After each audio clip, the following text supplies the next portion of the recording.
Salut les amis, bienvenue dans ma nouvelle vidéo. Alors aujourd'hui, je vais planter du poirier, du pommier, du mirabellier.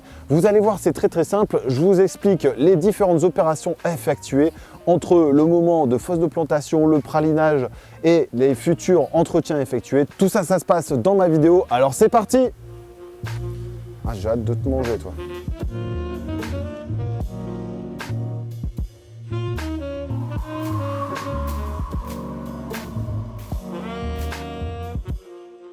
Alors bienvenue pour ma nouvelle vidéo de plantation de fruitiers.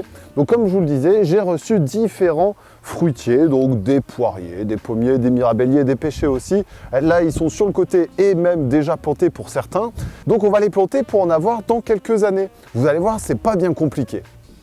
Alors au passage, je tiens à remercier notre partenaire Willems qui nous a permis d'élaborer cette vidéo et qui nous a permis surtout d'avoir des super fruitiers. Donc comme celui-ci, un Pyrrhus William, donc un poiré avec la variété William. Ensuite, on va regarder un petit peu les autres.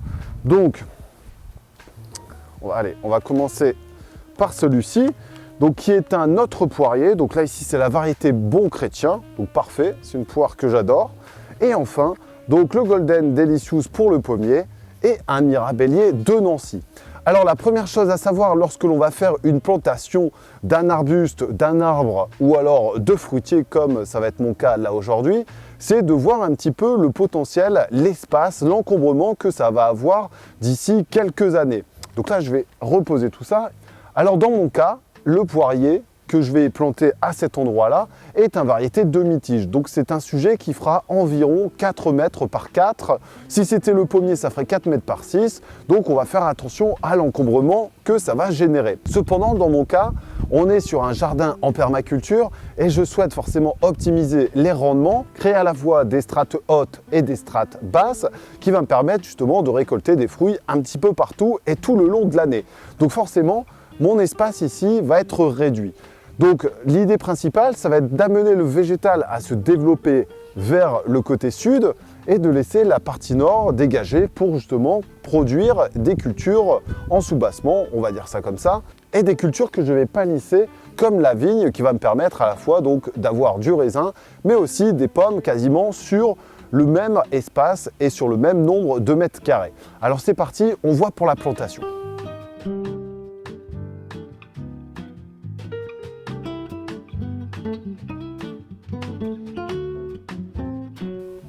Alors concernant la plantation, je vais faire un carré avec 2 fers de loucher.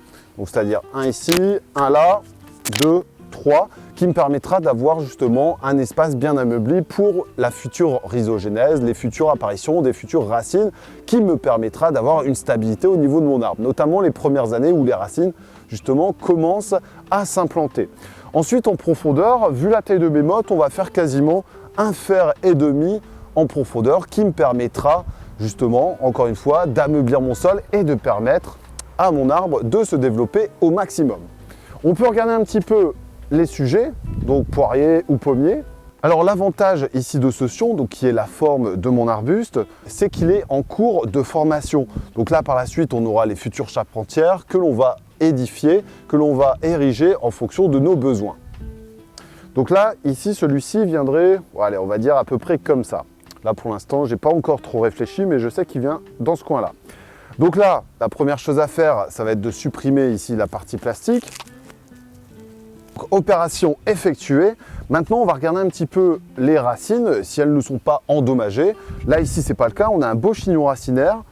Les racines ne sont pas nécrosées, donc on pourrait le planter tel quel. Je vais quand même fabriquer un pralin qui est un mélange de terre, de bouse et en même temps d'eau qui va me permettre de faire le contact justement avec mes racines. Donc ça, je vais m'en occuper juste après.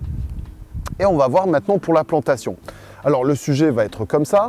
Ici, vous pouvez voir, on a 2 troncs avec des couleurs plus ou moins différentes.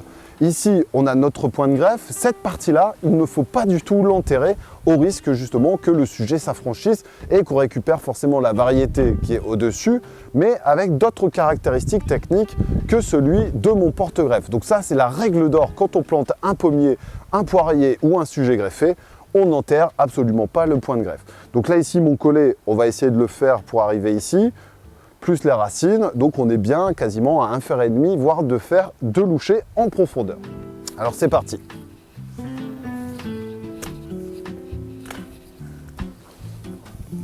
On va mettre la terre sur le côté. Ça y est, opération terminée pour mon trou de plantation. Donc là, on va ameublir un petit peu dans le fond en laissant la terre. On va casser également les mottes. Là, c'est parfait.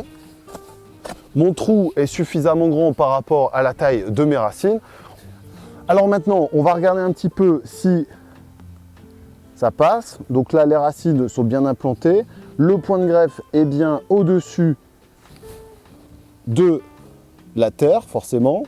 Le collet sera un petit peu rehaussé et on va pouvoir justement remettre toute ma terre. Alors ce que je vais faire, c'est que je vais laisser et faire une cuvette d'arrosage. C'est-à-dire, je réduis un petit peu la terre en la laissant là. Et ici, on va faire une cuvette qui va permettre d'accueillir l'eau pour permettre justement aux racines de s'implanter. On va venir borner. Hop, le tour est joué. Et on n'a plus qu'à passer un petit coup d'arrosoir. Et là, ça va être à vous de jouer. Que va-t-il se passer ensuite? Alors forcément, là on est en période automnale, on arrive bientôt sur la période hivernale et le sujet est en arrêt, est en repos végétatif.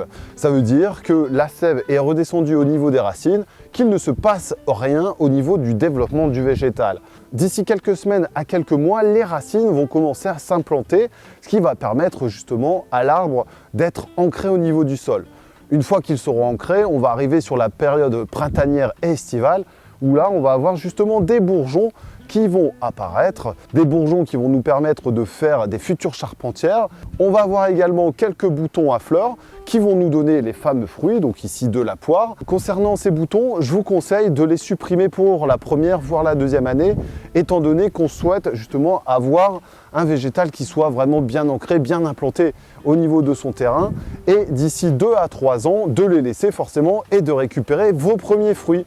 Alors, une erreur que l'on pourrait commettre dès le départ, qui n'est pas très grave forcément, mais je vous conseille d'y faire attention, c'est de vérifier que votre sujet soit bien droit, planté forcément à l'aplomb si possible sur tous les axes afin d'optimiser le développement.